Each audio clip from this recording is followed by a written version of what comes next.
Hello guys, welcome back to my YouTube channel once again. So in today's video I'm going to show you how to update your YouTube. So what you have to do is for you to go over to Play Store or Apple Store, whichever one you are using.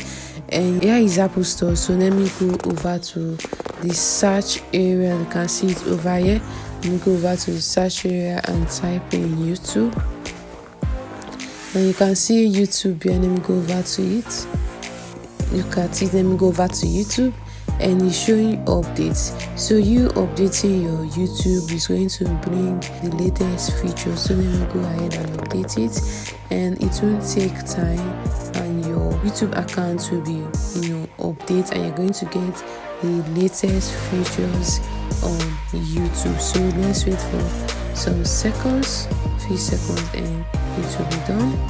So it's almost done, and here it is. And what you have to do is for you to go over to open. You can see it over here, and here is YouTube. I've updated my YouTube account, my YouTube app to the latest features.